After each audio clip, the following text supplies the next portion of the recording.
행복한 가정이라고 하는 이런 주제를 가지고 제가 어떤 말씀을 전할까 이제 고민하는 가운데, 그러면 성경 안에서 정말 우리가 본받을 만한, 이게 참 어떻게 보면 이게 뭐라 그럴까요? 모델 되어질 만한 그런 가정이 있으면 그런 가정에 대한 스토리를 가지고 말씀을 전했으면 좋겠다라고 해가지고 제가 성경을 막 찾기 시작했어요. 그래서 가정에 대해서 생각을 할 때 인류 최초의 가정이 누구하고 누구예요? 이 아담과 하와겠죠. 그래서 이 아담과 하와, 하나님이 처음 만드신 가정으로서 에덴 동산에서 그러면 이게 모델이 되지 않을까라는 생각에 잘 들여다보니까 이 아담과 하와 이 가정도 행복한 가정이다라고 생각하면서 모델로 삼기에는 조금 문제가 있다는 생각이 드는 거예요. 따먹지 말라고 하는 그 선악과를 누가 따먹어버렸어요? 이 하와가 따먹어버리고, 자기만 죄진 게 아니라 또 누구도 남편까지 끌어들여가지고 억지로 또 먹이고, 그리고 남편은 너 왜 따먹었어? 그러니까 남편은 뭐라 그래요? 이게 남자가 용감하게 제가 잘못했습니다 좀 해줘야 되는데 또 뭐라 그랬어요? 얘가 나보고 뭐 그랬대요 라고 하면서 책임을 전가하는 그런 모습을 보면서 이 두 부부가 그렇게 본받을 만한 모습의 부부는 좀 아닌 것 같다는 생각이 좀 들어져요. 그러면서 제가 한숨이 쉬어지면서 없다. 아무도 없다. 과연 온전한 가정, 행복한 가정 없다는 거예요. 그러면 제가 어떻게 설교를 할까라고 고민을 하고 있는 사이에 하나님이 주시는 마음이 뭐냐면 이게 복음이구나. 완벽한 가정이 있어요, 없어요? 없어요. 여러분, 이게 행복한 가정으로 가는 굉장히 중요한 열쇠예요. 자, 1번 같이 한번 읽어볼게요. 자, 다 같이 시작. 완전한 기대를 포기해야 행복해질 수 있다. 네. 여러분, 완벽한 가정, 성경 안에 그 어떤 가정도, 여러분, 그 어떤 남편, 그 어떤 아내도, 그 어떤 자녀도 완벽한 사람이 없었어요. 여러분, 많은 사람들이 완벽함에 대한 기대를 해요. 우리 남편이 이랬으면 좋겠다. 우리 아내가 이렇게 했으면 좋겠다. 우리 자녀가 이렇게 했으면 좋겠다라고 기대한다는 거죠. 근데 잘 보세요. 자, 같이 한번 따라 읽어보도록 하겠습니다. 자, 다 같이 시작. 행복한 가정은 모두의 완전함을 통하여 이루어지는 것이 아니라 오히려 완전함에 대한 기대를 포기하는 것에서 시작한다. 자, 이게 굉장히 중요해요.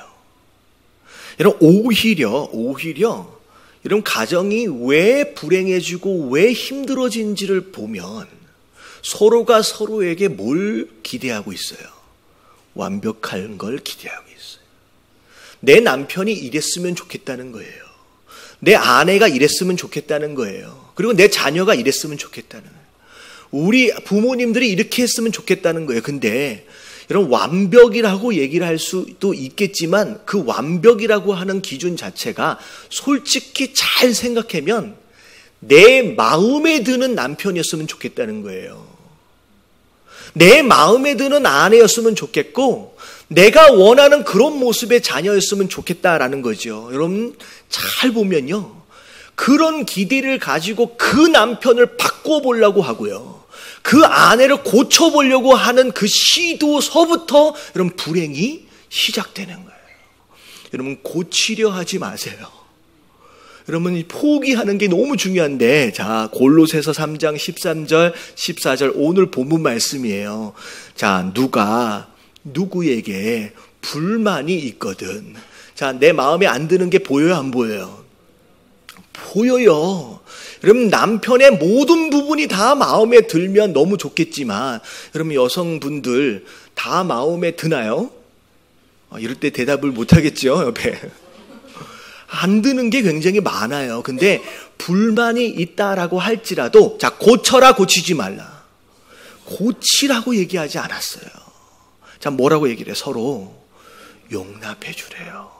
그리고 그냥 용서해 주래요. 마치 뭐 하신 것처럼, 하나님께서 너희를 용서하신 것처럼. 여러분, 하나님이 내가 너를 구원해야 되겠는데 너는 지금 고칠 게 너무 많어. 바꿔놓고 고쳐놓고 와. 그러면 우리 가운데 구원받을 수 있는 인생은 아무도 없는 거예요. 하나님이 그냥 우리의 연약함, 우리의 부족한 것들을 그냥 받아주셨어요. 그래서 14절 같이 한번 읽어볼게요. 시작. 이곳에 사랑을 더하라. 이는 온전하게 되는 힘이라. 예, 그걸 받아주고 용납하는 게 여러분 이게 사랑인 줄로 믿습니다.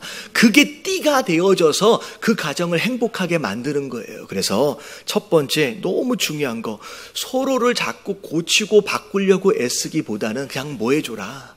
용납해주는.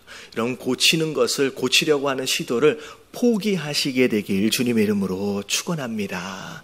옆에 계신 분들에게 인사 좀 해주세요. 제가 당신을 포기하겠습니다. 네. 그냥 받아주시길 주님의 이름으로 축원합니다. 자, 그런 가운데 자, 어떻게 하면 우리가 행복해질 수 있을까? 자, 2번 같이 한번 읽어볼게요. 시작. 하나님께서 세우시는 가정이 행복합니다. 여러분, 가정, 행복한 가정은 우리의 실력과 능력으로 만들어낼 수 있는 게 아니에요. 그래서 솔로몬이 평생 살아보면서 어렵고 힘든 일들을 쭉 경험하는 가운데 마치 회고록처럼 이야기한 게 뭐냐면 시편 127편 1절 말씀 같이 한번 읽어볼게요. 시작. 여호와께서 집을 세우지 아니하시면 세우는 자의 수고가 헛되며. 자, 여기까지요. 자, 하나님께서 그 가정을 세워주시지 않으면 세우려고 아무리 수고해 본들 어떻다? 헛수고다라고 얘기하는 거예요. 헛수고다. 심지어 2절 말씀 같이 한번 읽어봅니다. 시작. 너희가 일찍이 일어나고 늦게 누우며 수고의 떡을 먹음이 헛되도다. 그러므로 여호와께서 그의 사랑하시는 자에게는 잠을 주시는도다. 여러분, 제가 이제 오랫동안 미국에서 이제 살면서 이민교회에서 많은 이제 분들과 함께 목회를 하다 보니까 많은 가정들이 한국에 살다가 미국으로 이민을 가는 이제 가장 중요한 목적들 가운데 하나가 뭐냐면 그분들의 이제 자녀들의 이제 교육을 위해서 이민들을 많이 가십니다. 근데 이제 한국에 살다가 전혀 배경이 없는 미국 땅에 오다 보니 시간을 많이 할애를 하는 그런 일들로 많이 종사를 합니다. 근데 그러다 보니까 아침 일찍부터 나가서 일하고 저녁 늦게까지 정말로 고생하세요. 심지어는 직장을 한두 군데 다니는 게 아니라 3군데, 4군데까지 다니시면서 자녀를 잘 교육을 시켜보려고 그렇게 애를 써요. 근데 제가 그분들의 자녀를 담당했던 중고등부를 제가 담당을 했었거든요. 근데 이 아이들이 상처가 얼마나 많은지 아침에 일어나면 이미 부모는 직장 생활을 해요. 저녁에 아무리 기다려도 11시, 12시까지 돼도 부모님 얼굴 보기가 너무 힘들어. 그러다 보니까 이 아이들이 자녀 교육 때문에 이민을 갔는데 이 자녀들 가운데 많은 아이들이 다 틀어지고 심지어 마약에 손을 대고 갱단에 들어가고 그런 모습들을 너무 많이 봐요. 그러니까 몸은 고생대로 고생을 하고 수고하고 있음에도 불구하고 자기가 생각했던 것처럼 가정이 세워져 가기는커녕 오히려 가정이 더 망가지고 아이들도 더 망가지는 이런 모습들을 보면서 아무리 고생하고 힘을 든다라고 해도 여러분, 하나님이 세우시지 않으면요 그 수고가 어떻게 돼버릴 수 있다는 거예요. 헛된 것이 되어버릴 수 있다는 거예요. 심지어 마지막 부분에 보면 자, 여호와께서 그의 사랑하는 자에게는 뭘 주신다? 잠을 주신다.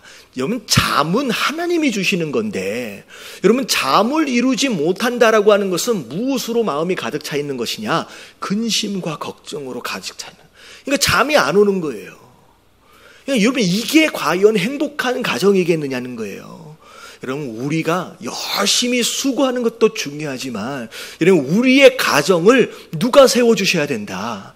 여러분, 하나님이 세워주셔야 된다라고 하는 거, 여러분, 하나님께 여러분들의 가정을 맡겨드리시게 되길 주님의 이름으로 축원합니다. 그러면 자, 3번째, 과연 하나님이 축복하시고 하나님이 인도해 가시는 가정은 어떤 가정인가? 여러분, 좋은 모델의 가정을 찾지를 못하다가 제가 신약 성경을 보면서 이 가정이면 괜찮겠다라고 발견한 사람이 있는데 그 사람이 누구냐면 여러분 이거는 유대인도 아니에요. 자, 고넬료라고 하는 사람이에요. 그러면 이 사람은요 유대인도 아니라 이방인이고요. 심지어 로마의 군인이었어요. 백부장이었어요. 근데 하나님이 이 고넬료라고 하는 가정을 특별히 축복하시고 이 이방인들 중에 처음으로 성령 세례를 받고 하나님 앞에 쓰임받은 굉장히 귀한 가정이거든요. 그럼 이 가정의 모습들을 보면서 어떤 가정이 하나님이 축복하시는 가정인지를 세 가지를 우리 살펴보도록 하겠습니다. 자, 사도행전 10장 1절부터 2절까지 말씀 자 같이 한번 읽어볼게요. 다 같이 시작. 가이사랴에 고넬료라 하는 사람이 있으니 이달리아 부데라 하는 군대의 백부장이라. 그가 경건하여 온 집안과 더불어 하나님을 경외하며 백성을 많이 구제하고 하나님께 항상 기도하더니. 자, 2절을 보면 이 고넬료라고 하는 이 집안이 왜 복을 받았는지에 대하여 세 가지로 설명을 하고 있어요. 자, 첫 번째를 보면 자, 1번.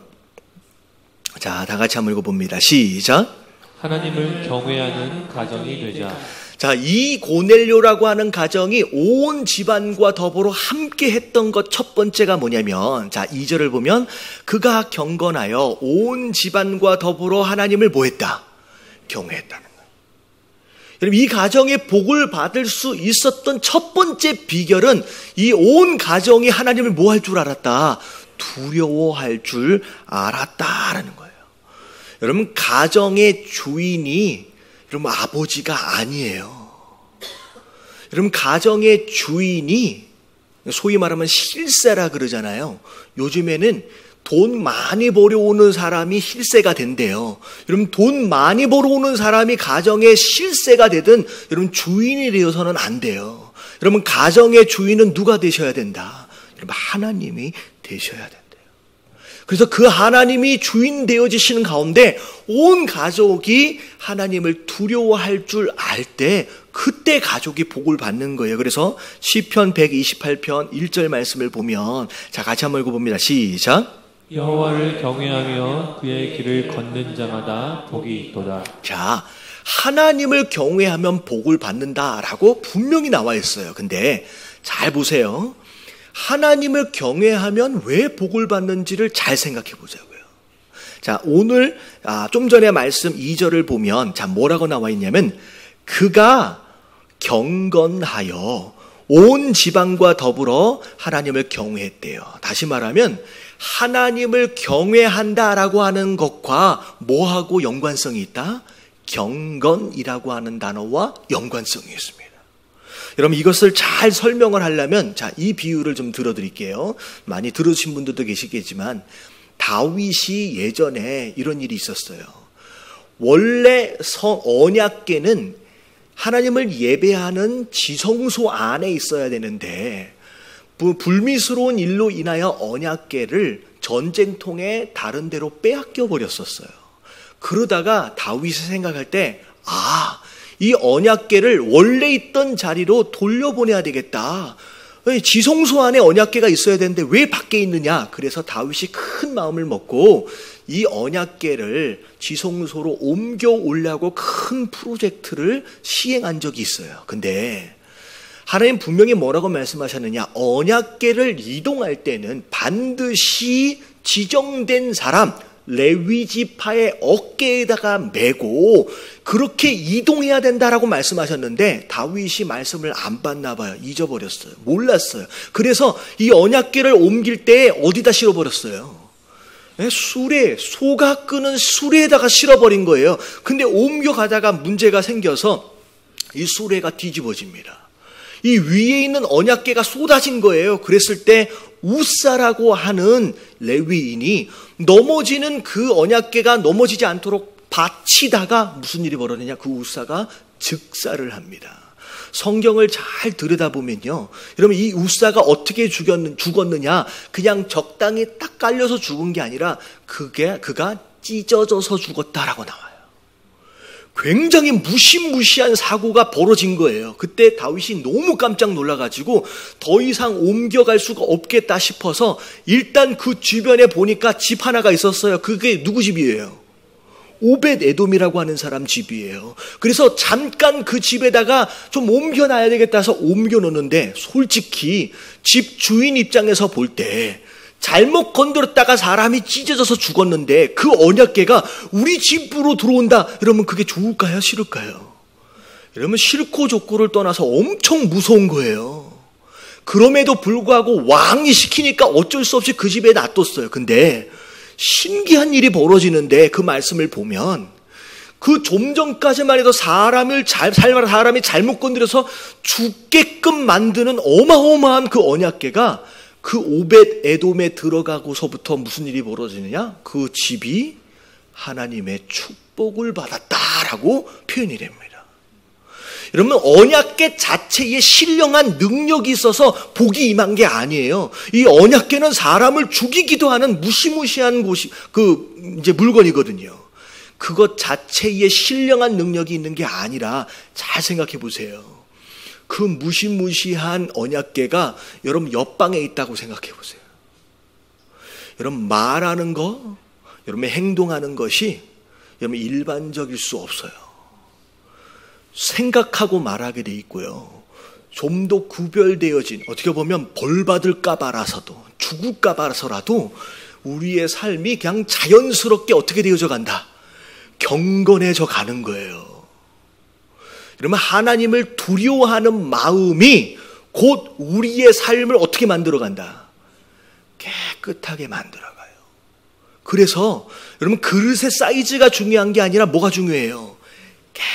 깨끗하게 비워내는 게 중요해요. 아무리 커도요, 더러운 것들이 많이 채워져 있으면 축복이 담겨질 수 없는 것처럼, 경건한, 어떻게 보면 두려워하는 마음으로 깨끗하게 비워진 우리 그릇 안에 하나님이 뭘 부어주시기 시작하는 거예요? 축복을 부어주시기 시작하는 거예요.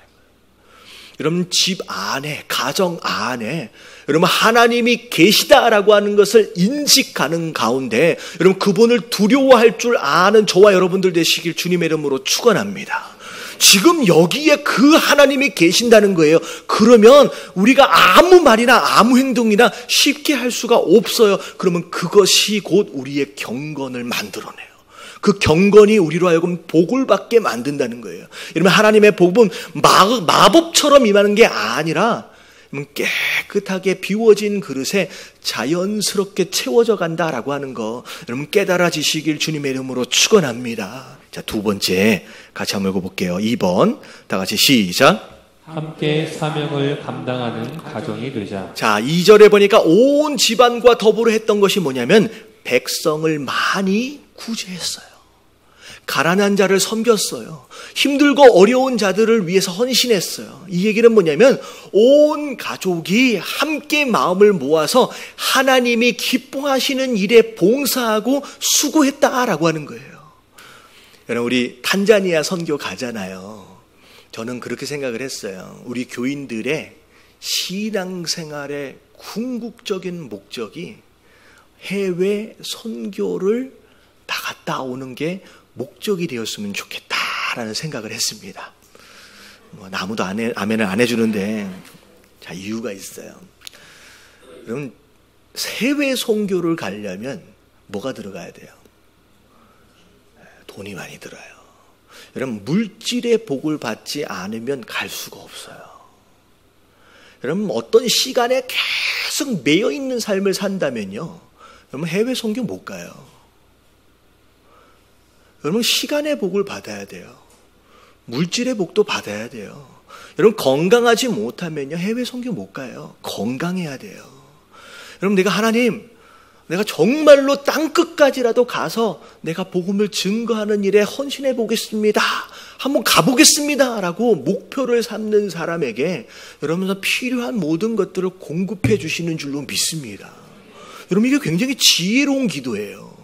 여러분, 어디 놀러 가려고만 하지 마시고 여기 이렇게 섬기는 거예요. 고넬료가 온 가족과 더불어서 하나님 기뻐하시는 일에 섬겼어요. 그랬더니 하나님이 이 가족을 축복하셨다라는 거예요. 할렐루야. 그리고 세 번째, 자, 이 가족이 뭘 했느냐. 자, 2절을 보면 온 집안과 더불어 마지막 하나님께 항상 뭐 했다? 기도했어요. 여러분, 이 가족이 모여서 뭐 하려고 애를 썼냐면 기도하려고 애썼다라고 하는 것은 예배를 드리려고 애를 썼다라는 거예요. 하나님 말씀 앞에 나아가려고 애를 썼다라는 거예요. 여러분, 가정이요, 이렇게 아름답게 예배로 세워지는 것이 복된 가정인 줄로 믿습니다. 그래서 오늘 어린이 주일인데 아마 지난주에 우리 아이들 선물 사려고 이마트 가니까 장난이 아니더라고요. 여러분, 좋은 장난감 사주는 것도 좋지만 여러분, 진짜 우리 아이들에게 선물로 물려줘야 할 것은 뭐냐면 하나님께 예배하는 것을 물려주시길 주님의 이름으로 축원합니다. 여러분, 이게 복을 받는 비결이에요. 자, 예배를 물려준다라고 하는 거 여러분 세 가지 간단하게 정리해 드릴게요. 자, 좋은 것을 대물림해야 된다. 자, 첫 번째, 다 같이 시작. 하나님의 말씀. 이러면 아이들에게 하나님 말씀을 들려주세요. 여러분들이 생각하고 있는 여러분들의 가치관을 전하려고 하지 마세요. 여러분, 그거는 여러분 정의도 아니고 공의도 아니고 진리도 아니에요. 여러분, 한 20-30년 지나면요, 그 가치관은 또 바뀌게 돼 있어요. 여러분, 우리 자녀들에게 알려줘야 할 삶의 기준은 여러분들의 생각이 아니라 누구의 생각이다? 하나님의 생각이고 하나님의 말씀이에요. 자녀들에게 하나님의 말씀을 들려주시고 가르치기를 위해서 여러분 애를 써야 돼요. 여러분, 부모의 첫 번째 모습이에요. 이게 예배 중에 가장 중요해요. 자, 그리고 자, 두 번째, 다 같이 시작. 하나님께 기도. 여러분, 하나님께 기도하는 것을 알려주세요. 하나님께 기도하는 거예요. 여러분, 부모가 자녀들을 도와주고 자녀들을 보호해 주는 것은 한계가 있어요. 크고 내 품을 떠나면요, 그때는 내가 도와줄 수가 없고요. 내가 먼저 죽으면 내 자녀를 도울 수가 없어요. 여러분, 우리 자녀를 도와주고 우리 자녀를 보호해 줄 수 있는 분은 우리가 아니라 누구다? 여러분, 하나님이에요. 그래서 이 자녀로 하여금 힘들고 어려울 때면 부모에게 찾아왔었던 것처럼 누구를 찾아갈 수 있도록, 하나님을 찾아갈 수 있도록 우리 자녀들에게 기도를 가르쳐 주시게 되길 주님의 이름으로 축원합니다. 여러분, 자녀들이 기도할 수 있으면요, 장차 우리가 없을 때, 우리 자녀들이 힘들고 어려울 때 기도하고 도움을 요청할 길이 생긴다라는 거예요. 여러분, 이게 얼마나 중요한 거예요. 여러분, 깨달아지시길 주님의 이름으로 축원합니다. 그리고 세 번째 다 같이 한번 읽어볼게요. 시작. 하나님께 드림. 여러분, 하나님께 드리는 것을 가르쳐 주시게 되길 주님의 이름으로 축원합니다. 여러분들, 예배 안에서의 너무 중요한 게 하나님께 드리는 거예요. 특별히 여러분들 자녀들이 물질의 복을 받길 원하시는 분 아멘 하십시다. 이게 좀 세게 좀 잘 해주세요. 넉넉해서 여러분 섬길 수 있으면 얼마나 좋아요. 물질의 복을 받아야 되는 줄로 믿습니다.